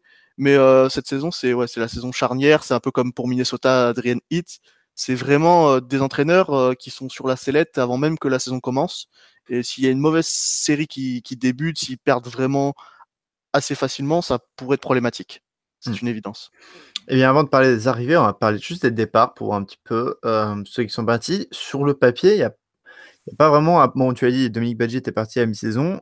Sinon, il n'y a pas vraiment de grosses pertes. Il n'y a pas vraiment de grosses pertes. Si on peut souligner quand même, il y avait le français, Yannick Boli, qui est parti. Mais après, on peut toujours citer le départ d'Edgar Castillo, de Edgar Castillo, qui était en prêt à Monterrey et qui est retourné donc dans l'équipe mexicaine avant, je crois, d'être prêté ou de partir à New England Revolution, si je crois bien. Ouais, c'est ça. Et il n'y a pas eu de gros départ, mais il y avait tellement de chantiers à faire qu'en fait, fallait pas faire partir, fallait acheter des joueurs. En fait, c'était la meilleure des choses à faire. Et ça c'est plutôt. Point très juste, Zach McMath, qui était assez bon gardien quand il jouait, qui est parti vers Vancouver, qui a été barré par Tim Howard, mais on en parlera. Et puis Kellen Rowe aussi, reparti à Kansas. Et Azira aussi qui était parti, à l'Impact d'ailleurs. Oui, qui avait fait plutôt du bien à l'Impact. Joe Mason aussi. Joe Mason qui était parti, qui était prêté par Wolverhampton, qui a été prêté 6 mois. C'était un buteur, il a marqué 2-3 buts, puis après il est reparti, donc c'était vraiment problématique, quoi. Ouais. Et on va parler des arrivées, si on a fini avec les départs. Par contre, au niveau des arrivées, ils ont fait beaucoup de gros coups. En tout cas, des joueurs plutôt pas forcément expérimentés la plupart, mais surtout des valeurs sûres en MLS, des Rubio, des Camara, des Feilhaber. Est-ce que tu peux nous les présenter un petit peu et pointer lesquelles sont, selon toi, les bonnes acquisitions? Alors, donc, il y en a, elles sont nombreuses, comme tu l'as cité. Il y a Diego Rubio, Kei Kamara, Mesquida aussi de Vancouver, Clint Irwin. Moi, je vais les citer en deux. Déjà, les attaquants, il y a vraiment eu du très bon recrutement. Kei Kamara, qui est vraiment un super buteur et qui a tenu Vancouver dans leur seul strat. C'était j'envoie un ballon à Alfonso Davies, qui envoie ensuite un ballon à Kei Kamara, et puis c'était tout, quoi. C'était très triste. C'était très triste. Donc, vraiment, il a presque un but tous les 3 matchs. Diego Rubio, à Kansas, c'était aussi très bon. Kevin Acosta qui est un peu le cœur du jeu, Parce que maintenant, en fait, il joue en. J'ai regardé un peu les matchs amicaux. Anthony Hudson, il est reparti sur un schéma tactique qu'il avait utilisé au début de saison. C'était le 3-5-2 avec Kei Kamara, Diego Rubio, Kellyn Acosta, Mesquida et il y a un ailier gauche. Ils ont recruté aussi Keegan Rosenberry de Philadelphie. Ils ont d'ailleurs re-signé un contrat. Là, il y a Kei Kamara, Diego Rubio et Rosenberry qui ont tous les trois re-signé des contrats. Donc, pour bien les blinder. Mais vraiment, ouais, l'attaque, c'est vraiment ce qui va être très fort cette saison, j'ai l'impression. À voir défensivement en termes de gardiens. Bah, avant de parler juste des gardiens, juste au milieu de terrain, tu penses aussi, ouais, je trouve en tout cas sur le papier un milieu de terrain assez solide aussi, avec, comme je disais, Fell Harbour qui est arrivé de LAFC, mais aussi Jack Price qui faisait des matchs pas mauvais l'année dernière. C'est vrai, Jack Price qui était pas mauvais, qui avait fait qui était un peu la seule liaison défense-attaque que j'avais trouvé intéressante avant l'arrivée de Kellyn Acosta.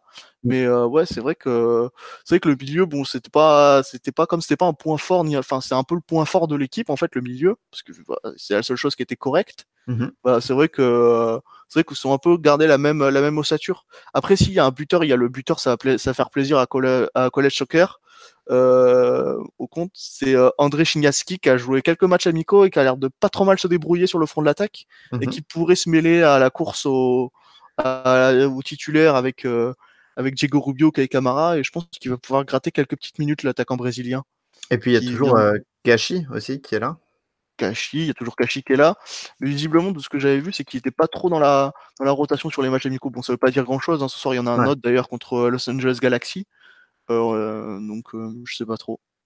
Ok, bah on verra, mais pour le moment, c'est loin d'être un gâchis. Au niveau des gardiens de but, j'enchaîne. Au début, gardien de but, ça fait 2-3 ans qu'ils ont Tim Howard en tant que gardien titulaire, joueur désigné aussi. Problème, il est pas très bon. Il est pas. Il a dit que c'était sa dernière saison cette année, alors que bon, selon moi, ça fait quand même 2-3 ans qu'il aurait dû arrêter. C'est 2-3 saisons trop là. Ouais. Non, surtout qu'il est un joueur désigné, donc un joueur qui est quand même très bien payé avec Colorado, 39 ans, et c'est un peu à cause de lui, à mon avis, que voilà, je parlais de Zach McMath qui est parti à Vancouver et qui, à mon avis, aura sa chance à Vancouver. C'est un peu à cause de lui qu'il n'y a pas eu l'émergence de gardiens à Colorado, et ils sont allés recruter 2 gardiens, pas jeunes, 27-29 ans, à New York City FC, Andre Rhodes, et puis surtout Clint Irwin de Toronto, qui est considéré quand même comme un gardien solide. Qu'est-ce que tu en penses? Est-ce qu'un de ces deux-là peut prendre la place de Tim Howard avant la fin de la saison, ou est-ce que Tim Howard va jouer tous les matchs? Non, je pense que Tim Howard va être remplacé parce que quand tu achètes 2 gardiens, c'est que forcément tu as besoin d'avoir des bons pics. Et je pense surtout que quand tu vois la saison qu'a fait Tim Howard, tu es obligé d'avoir un bon gardien pour viser les playoffs. Le problème, et moi c'est le petit bémol, Clint Irwin, la saison dernière à Toronto, c'est 7 matchs, 19 buts encaissés. Et dont la magnifique défaite de Toronto à Houston 5-1. Donc je sais pas trop en fait.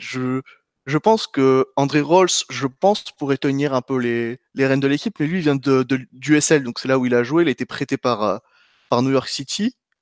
Alors après, je sais pas trop. J'ai l'impression que c'est 3 gros points d'interrogation pour moi. Je sais pas qui pourrait prendre la place, sachant qu'en match amical contre Toronto, c'était Tim Howard, et contre Los Angeles contre Las Vegas où ils ont fait match nul, c'était André Rolls. Là, normalement, contre Los Angeles Galaxy, ça devrait être Clint Irwin. Mais je sais pas vraiment du tout. Enfin, Clint Irwin, pour moi, c'est des gros points d'interrogation. Je sais pas si vraiment ils vont donner quelque chose, si ça va être intéressant. C'est vraiment, je sais pas du tout. Je sais pas ce que toi t'en penses, mais moi, je pense que vu que c'est la dernière saison de Tim Howard, et vu le monument qu'il est, malgré ses performances mauvaises, je suis quasi sûr que malheureusement, ils vont le faire jouer toute la saison, en fait. Bon, bah, du coup, il n'y aura pas d'arrêt pendant la saison, quoi. Ouais, non, mais je pense un peu en mode. Tribute, à part s'il fait vraiment, mais vraiment des matchs horribles, mais vraiment une série de matchs vraiment horribles, je pense que ils vont le garder juste pour l'image aussi, parce que c'est l'image de la franchise, c'est le joueur clé. Bon, voilà. C'est dommage, mais je pense que ça va être le coup. On s'approche des 10 minutes, donc du coup, juste, est-ce que pour toi, c'est une équipe de playoff? Pour moi, ça peut être une équipe de playoff. En fait, ça va dépendre de plusieurs paramètres. Donc déjà, si l'attaque, le milieu, tout ça il va y avoir une bonne alchimie. Et puis après, ça va dépendre aussi d'Anthony Hudson s'il reste, sachant qu'ils ont un début de saison très compliqué quand même, hein, les Colorado Rapids. Ils jouent contre Portland, ils se déplacent à Seattle, ils reçoivent Kansas et ils se déplacent à Dallas. Les 4 premiers matchs. Donc autant dire qu'en gros, selon moi, ça va s'il gère bien le début de saison, ça peut le faire. Mais sinon, il risque de rentrer dans une spirale négative. Anthony Hudson risque de se faire remercier, surtout vu le mercato. Et tout Je sera pense que refaire. ouais. Puis surtout que bon, il y a quand même pas mal d'équipes qui sont renforcées à l'Ouest et dont les Rapids, mais je sais pas si vraiment ça peut l'être, mais ça le sera dans les dernières places. Je pense que ça sera 7e, 6e, 7e, pas plus. Je les vois pas plus haut. D'accord. Et tu as un joueur clé, un joueur qui définira un peu la saison? Pour moi, ça va être, je vais le dire, bon, on va dire que je suis un peu fanboy, mais pour moi, c'est Kellyn Acosta. Il a été recruté pour ça. Il a été recruté pour amener de la liaison. C'est pour lui faire passer un cap, le sortir de son cocon de Dallas. Et selon moi, s'il réussit, s'il est dans le bon mood, il qualifiera pas lui tout seul, mais ce sera lui qui apportera le liant et ce sera celui qui sera à suivre, je pense, cette saison, avec sûrement Kai Kamara. Et Ouais. peut-être même le joueur de college soccer, mais je connais pas trop son niveau, mais il a l'air plutôt pas mal de ce que j'ai vu, des quelques matchs amicaux. Non, mais je Mais serais d'accord avec toi. Franchement, Acosta, c'est le numéro 10. Enfin, voilà, tous les clubs MLS veulent un numéro 10 qui change les matchs. Qui Acosta, à mon avis, c'est celui que les Rapids veulent. Et enfin, vu les attaquants devant, c'est pas des grands techniciens, Camara, entre autres. Donc, si Acosta n'est pas là pour le faire, personne ne le sera. Donc, oui, pour moi, c'est vraiment le joueur clé. Dernier petit mot sur les Rapids avant qu'on enchaîne sur Dallas. Le dernier petit mot, j'espère qu'ils vont pas battre Dallas. Non, je rigole. Non, après, le seul souci que non, je pense que ça peut être ça. Enfin voilà, ça va être le début de saison, ça va être le plus compliqué, et après les 4 premiers matchs. Sinon, ça va être compliqué. J'arrive pas trop à savoir, j'arrive pas trop à voir où est-ce qu'ils sont, quel est leur niveau de jeu. Les matchs amicaux, c'est pas terrible. C'est défaite Toronto, match nul contre Las Vegas. Bon, Las Vegas a battu Toronto, mais je sais pas trop où ils en sont en fait. Donc c'est paradoxal. Ok. Je sais pas. Et ben, ça sera voilà, le dernier mot de la fin pour Rapids, c'est paradoxal. On passe à Dallas, au Texas. Dallas, ton club de cœur. Dallas, c'est un club qui forme pas mal et qui est vraiment assez stable en MLS. Qu'as-tu pensé de la saison dernière? Malgré, tu me disais, il y a quand même pas mal de changements, donc il n'y a pas grand-chose de la saison dernière qui va sûrement être reflété cette saison, mais en général, la saison dernière, est-ce que c'était une saison de succès pour Dallas? C'était pas une saison de succès, mais je pense que ce qui a causé problème à Dallas, ça a été le mercato d'été. Donc le départ de Mauro Diaz et le départ de Kellyn Acosta a beaucoup coûté à Dallas. Surtout qu'ils avaient trouvé un nouveau système et un nouveau schéma tactique. À l'époque, ils jouaient en 4-3-3. Ça avait pas mal dérangé les équipes de MLS. Il y avait la victoire à Los Angeles Galaxy, la victoire face à l'EFC. Ils avaient fait beaucoup de bonnes performances à ce moment-là et le départ de pas mal de joueurs clés a handicapé Oscar Pereira, qui jouait en 4-2-3-1. Enfin, c'était il s'est fait beaucoup avoir sur ce mercato et du coup bah après c'était dans un mauvais mood. On perd contre Portland en huitième de finale, c'est compliqué. Et le schéma de jeu était vraiment pas très intéressant en deuxième partie de saison, et ce qui a un peu coûté la place à Oscar Pereira, même si c'est lui qui est parti de lui-même. Et on va l'expliquer un petit peu tout seul, parce que ça a été vraiment le coup de massue, le départ d'un coach qui était là depuis 2014 et qui a ramené le Supporter Shield et qui a ramené la Mar US Open Cup. C'est toujours un grand monument, surtout qu'il était là à Dallas depuis très longtemps. Et en gros, ce que je vais dire, c'est que ce qui s'est passé à Dallas, dans les coulisses de Dallas, dans le off de Dallas, c'est vraiment la saga. Il y a vraiment eu des choses incroyables qui se sont passées entre la sélection de Luchi Gonzalez comme nouveau coach, je pense que tu vas en parler, et toutes les défections de tous les directeurs techniques. C'est-à-dire que de septembre à février, on a eu 3 directeurs techniques qui sont succédés. Donc en même pas 6 mois, on a eu 3 nouveaux directeurs techniques. Ensuite, les questions de DP et surtout les questions des supporters qui ont écrit une lettre ouverte à Dan Hunt pour lui reprocher tout son management. Et ça, c'est vraiment, en fait, c'est une suite un peu chronologique. En gros, je vais expliquer. Dan Hunt a choisi Luchi Gonzalez comme nouveau coach parce que bon, c'est un très bon coach. Il a répondu beaucoup de développement d'académie. Il a gagné beaucoup de compétitions de jeunes, mais surtout parce que c'était le choix du public.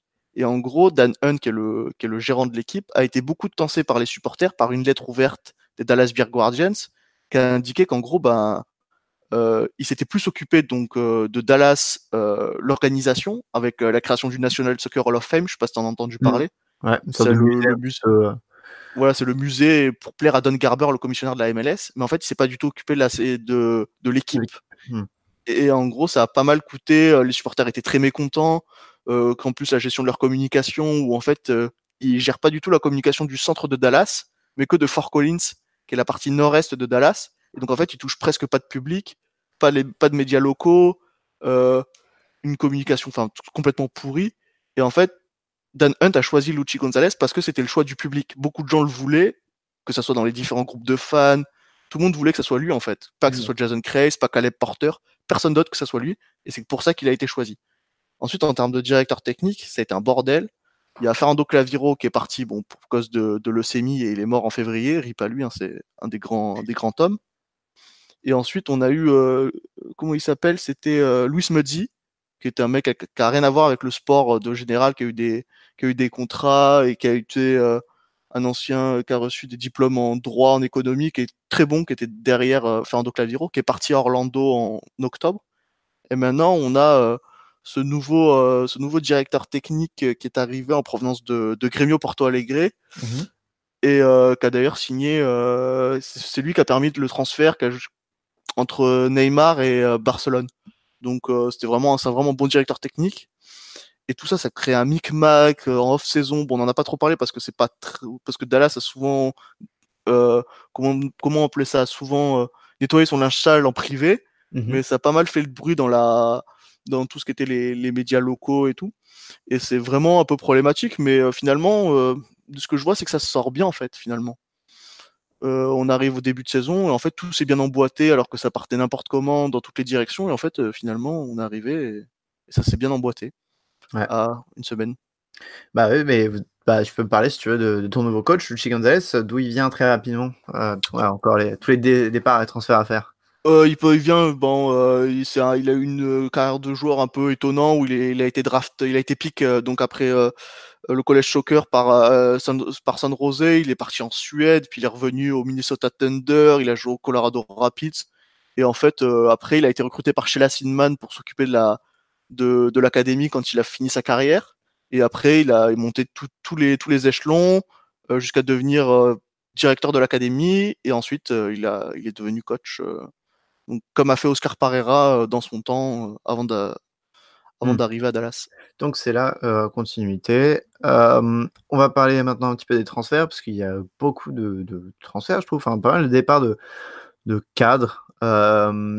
Surtout des départs qui ont dû faire mal. Bon, déjà, Acosta, il est parti un peu avant, à l'été, mais là, on a quand même Ulloa, Urruti, Lama, Figueroa, Akindele qui partent. Un peu surtout vers la MLS. Quelle est la plus, enfin déjà, explique-nous un peu tous ces départs, mais quelle est la plus grosse perte pour toi? Pour moi, le plus gros départ, et moi c'est personnel, c'est Ulloa, mais parce qu'il était très bon. Et en gros, je vais expliquer un peu ce qui s'est passé ensuite. Mais selon moi, le départ, c'était par rapport au départ d'Oscar Pereira, Techo Akindele, c'était pour ça. Il y a beaucoup de départs qui sont dus au transfert d'Oscar Pereira, et c'était des joueurs qui comptaient. Par exemple, Ulloa, c'est Oscar Pereira qui a dit à Ulloa reste en 2014. Lui, il voulait partir au Mexique, en Liga MX. Et le problème, c'est que Oscar Pereira lui a dit non, reste. Urruti, pareil. Pour moi, c'est forcément Urruti parce que ça a été un buteur correct, même si Dominique Badji, donc, est arrivé en juillet à partir des Rapids, va, à mon avis, cette année changer un peu, va marquer beaucoup plus de buts qu'Urruti. Il a l'air dans un meilleur mood. Faut dire qu'il a vécu pendant 6 mois à l'hôtel. Là, cette année, il a une maison, il s'est bien installé, il est dans un bon mood, il le dit, il le redit, il marque pas mal de buts. Cette année, je pense que ça va être pour lui. Mais après, les transferts, ça m'a pas non plus dérangé tant que ça, en fait, surtout quand on voit les arrivées derrière. Les arrivées, je sais pas si tu veux qu'on en parle, mais les arrivées, il y a qui? Il y a Zdenek Ondrasek qui arrive en provenance du Wisła Cracovie, qui arrive gratuit. C'est un bon joueur, il a joué la Ligue Europa avec Tromsø, une équipe norvégienne, c'est un bon joueur. Derrière, on a l'arrivée de Bressan. Bressan, il arrive parce que Reto Ziegler, en fait, c'est un peu une exclue, mais Reto Ziegler, c'est sa dernière année de contrat avec Dallas. Il va faire comme Roland Lama, il va partir. Parce qu'il coûte trop cher, c'est le plus gros salaire de l'effectif à l'heure actuelle. C'est celui qui est le plus vieux, il a 32 ans. D'ailleurs, je pense bien qu'il restera à la MLS et je le vois bien pick à l'expansion draft par l'Inter Miami. Parce que je trouve que c'est un bon défenseur. Ouais, et je pense pour construire sa base, ouais. Pour construire sa base défensive, c'est un bon défenseur, il peut jouer plusieurs rôles et il a un peu il a joué en Europe, il a joué à Tottenham, il a joué à Fenerbahçe, Un peu dans le rôle de Parkhurst. Ouais, voilà, un peu dans le rôle de Parkhurst, et je pense qu'il pourrait être pick je le vois bien là-bas. Et en gros, c'est pour ça qu'on a recruté Bressan. Bressan, je vais faire court, hein. Bressan, on connaît tous ceux qui ont connu un peu la Con Ball et la demi-finale entre Grêmio et River Plate, où il coûte le penalty à la dernière seconde qui qualifie River, où il a été incendié pendant des semaines et des semaines, il a fermé tous ses réseaux sociaux. Là, il arrive dans un cadre à Dallas où c'est beaucoup plus tranquille, les fans vont le laisser tranquille, on n'a pas de problème, donc ça va. Et ensuite, le dernier problème, je vais parler, c'est que on a beaucoup parlé d'Atlanta et de Los Angeles Galaxy pour les 4 DP. Mais à Dallas, on a eu 4 DP. Actuellement, on a 4 DP. Si on regarde les contrats de 2018, on a 4 DP. Avec le transfert de Brian Acosta. Parce qu'on a donc Santiago Mosquera et Carlos Gruezo qui sont 2 jeunes DP. Et on a Christian Coleman, qui est un autre DP, et qui devait partir cette année en fait. Le problème, c'est qu'il s'est fait une rupture de ligament croisé fin septembre. Et du coup, pendant un an, tu joues presque pas. Et en fait, il devait partir donc, parce qu'il arrivait en provenance de l'Atlético Nacional, qui est un club paraguayen en 2017. Et donc, ça a 2 ans de contrat, et il finissait en 2018. Et le problème, c'est que il a été rajouté comme 1 an de contrat, mais ça a été dit par personne en fait. Et en fait, on sait pas. Le contrat est d'un calibre de joueur désigné, peut-être qu'il a été réduit. Je pense qu'il a été réduit. Mais en fait, personne ne le sait, ils n'ont pas communiqué dessus. Et Dallas n'a pas communiqué dessus en fait. Je pense, donc les théories, c'est qu'en gros, ils lui ont refait un contrat d'1 an. Et ils lui ont dit, tu peux être moins, t'es pas un joueur désigné, mais tu restes à Dallas pendant 1 an, histoire que tu te refasses, et après tu pourras partir gratuitement. Ils l'ont déjà fait pour, comment il s'appelle, pour Chris Sates en 2012, quand il a donné de la moelle osseuse pour sauver une personne, et il l'a fait aussi pour Ryan Olingshin en 2017. Donc ça a été, c'est souvent des choses qui se font à Dallas. Et en gros, Brian Acosta, c'est un 8 qui va arriver. En fait, c'est le 8 qui devait arriver en août, en remplacement de Kellyn Acosta. Donc, tu vois, Brian Acosta, Kellyn Acosta. Mais ça s'est pas fait à cause des indemnités de transfert de Tenerife qui voulaient pas. Donc là, ça s'est fait. On a enfin un 8, parce qu'avant, on n'avait pas de 8. Hein. Et donc, la saison va bien commencer contre les New England Revolution. Ça va nous rappeler la victoire en Lamar US Open Cup. Donc, ça va être content. Bon, du coup, ça fait déjà 10 minutes, parce qu'il y a eu pas mal de changements à dire, mais vous avez quand même une équipe très bonne sur le papier, comme tu disais, pas mal de bons transferts, le numéro 8 dont vous aviez besoin. Est-ce que pour toi, ça peut faire les playoffs, Dallas? Pour moi, ça peut le faire, mais il y a tellement d'indécis. Pour moi, ça peut le faire au vu des matchs amicaux, de ce que ça donne, de ce que ça joue. Mais il y a tellement de questionnements que pour moi, pour moi, si on fait pas les playoffs, mais qu'il y a une idée de jeu, ça me dérange pas. Donc, pour moi, je pense ça peut faire les playoffs, ça fera pas top playoffs, mais ça fera peut-être 3e, 4e place, je pense. Et c'est quel joueur, à ton avis, qui fera la différence et qui pourra les emmener là? Brian Acosta, dont tu parlais, un Dominique Badji, ou peut-être un Reggie Cannon qui impressionne, qui a pas mal impressionné l'année dernière? Eh ben moi, non. Pour moi, c'est un Santiago Mosquera. Donc, c'est le jeune DP des Millonarios. Il a fait une première saison assez encourageante, 5 buts, 6 passes décisives. Il a été un petit peu blessé. Et là, ça va être la saison de confirmation. Dan Hunt, le président, a dit cette saison, Santiago Mosquera, c'est double-double, c'est 10 buts, 10 passes décisives. Donc on dit, on va le croire. Non, franchement, je pense que ça va être sa saison. C'est le fer de lance offensivement. En plus, il n'y aura pas de Roland Lama, donc il n'y a personne vraiment où il est vraiment free sur sa place. Il a tout le temps de travailler. Et il n'a pas de mecs qui vont vraiment lui mettre une grosse pression pour le recruter, même s'il n'y a Pablo Aranguiz. Et je pense que ça va être sa saison à Santiago Mosquera, en espérant qu'il soit qualifié ensuite pour la sélection colombienne. Ça fera plaisir à tout le monde. Mais ouais. J'aurais pu dire Paxton Pomical aussi, qui est très bon, mais en tant que jeune espoir. Mais c'est Santiago Mosquera qui fera la différence, selon moi. D'accord, ça fait une très très beau bilan pour Dallas, et ça a l'air assez optimiste, même si oui, il y a quelques latences, mais sur le papier, c'est quand même une très belle équipe qui pourra assez se débrouiller, à mon avis, en termes pendant la saison régulière. Merci beaucoup, Léo. Je sais pas si tu as un mot à rajouter, mais je crois que... Non, j'en ai pas trop. Je pense que j'ai un peu trop parlé là. Non, ça va. On est bien. C'est Dallas, ça intéresse tout le monde. C'est aussi bankable que le Galaxy ou que. Merci beaucoup en tout cas d'être passé, c'est très sympa. Je pense que Dallas se débrouilleront bien avec leur académie aussi et leurs jeunes qui montent chaque année. Puisqu'on rappelle, vous avez aussi perdu, j'en ai pas beaucoup parlé, mais dans les départs, en soi, il y a un départ de l'académie, le jeune Richards qui est parti au Bayern Munich, c'est ça? Qui a joué 6 mois à l'académie. Hein. Ouais, donc c'est à noter. Hein. Voilà, c'est un départ, mais donc voilà, il y a peut-être de nouvelles villes qui sortiront. Vous avez un territoire, le Texas, qui devrait en déceler pas mal. Donc voilà. Merci à toi, bonne Merci à saison. vous. Et on se retrouve tout de suite pour le Kansas City.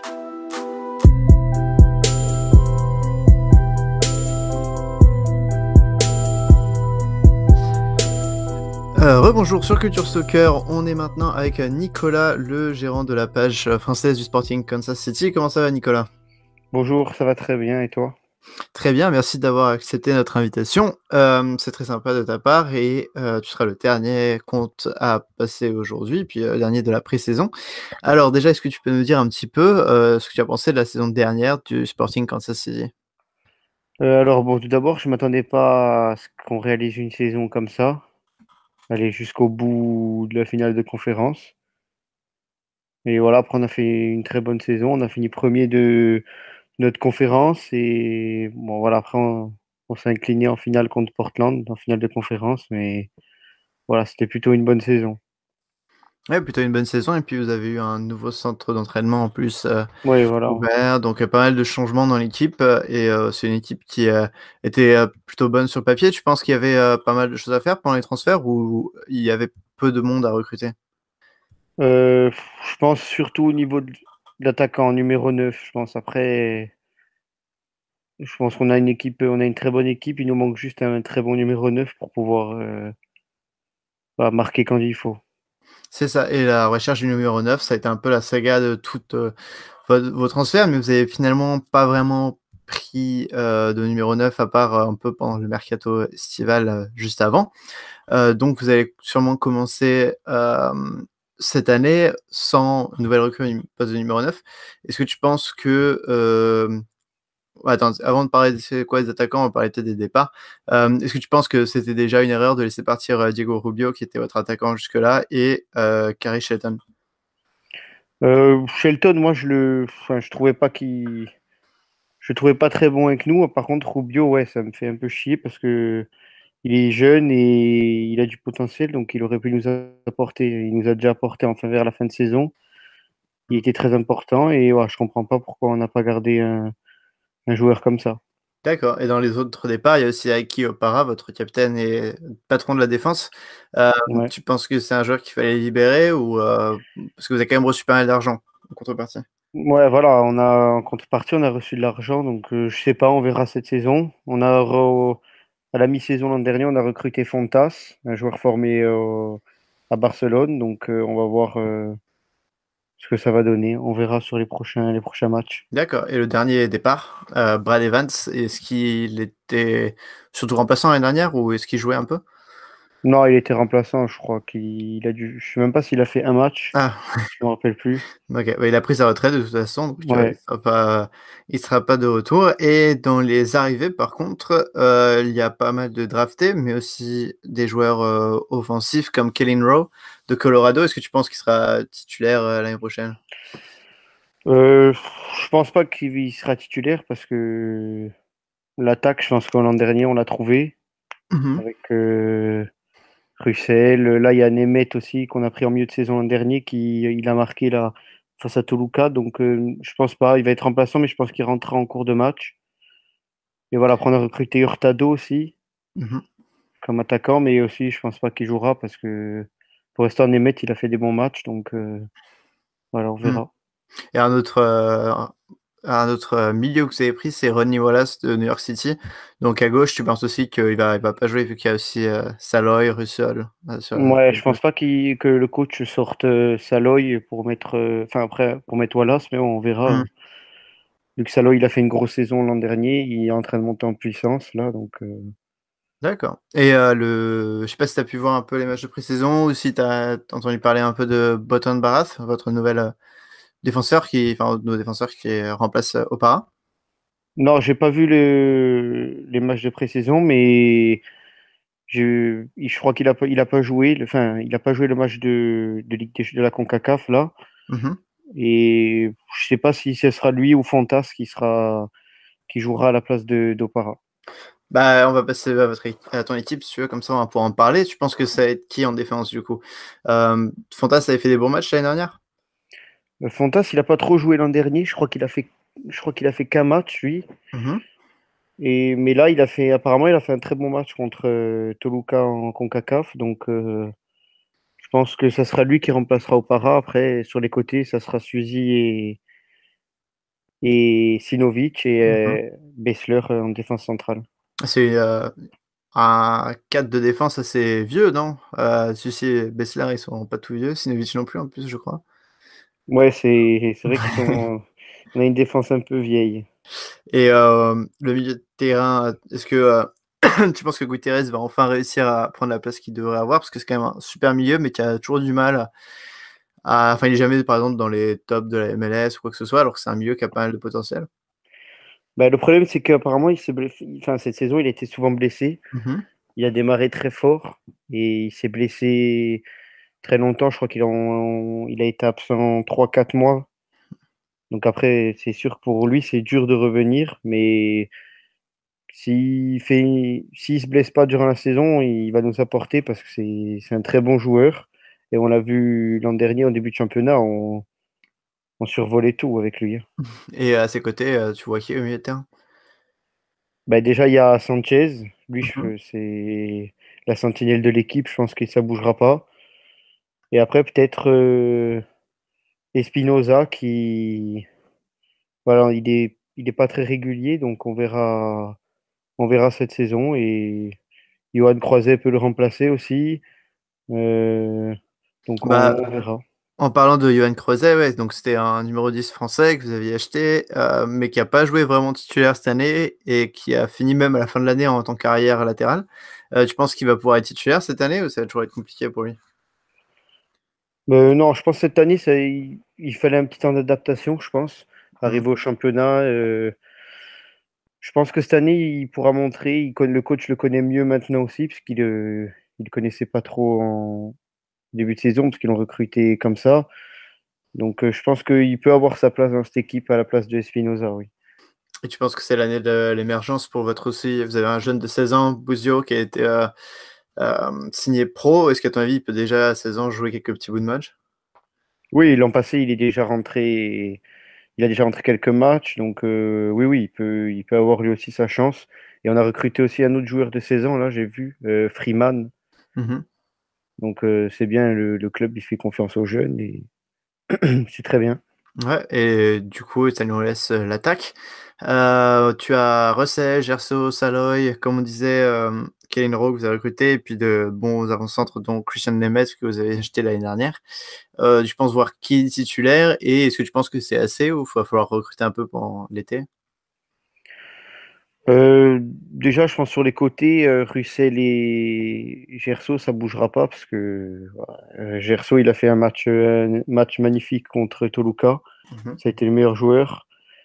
Et après, moi, je pense qu'il nous faudrait un numéro 9 parce que même si on a Hurtado et Nemeth, mais je pense pas que ça va suffire pour la saison. Il nous manque toujours un très bon numéro 9. On a des très bons joueurs autour, mais je pense qu'il nous manque un numéro 9. Ouais, surtout que vous jouez, comme tu l'as dit, la CONCACAF Champions.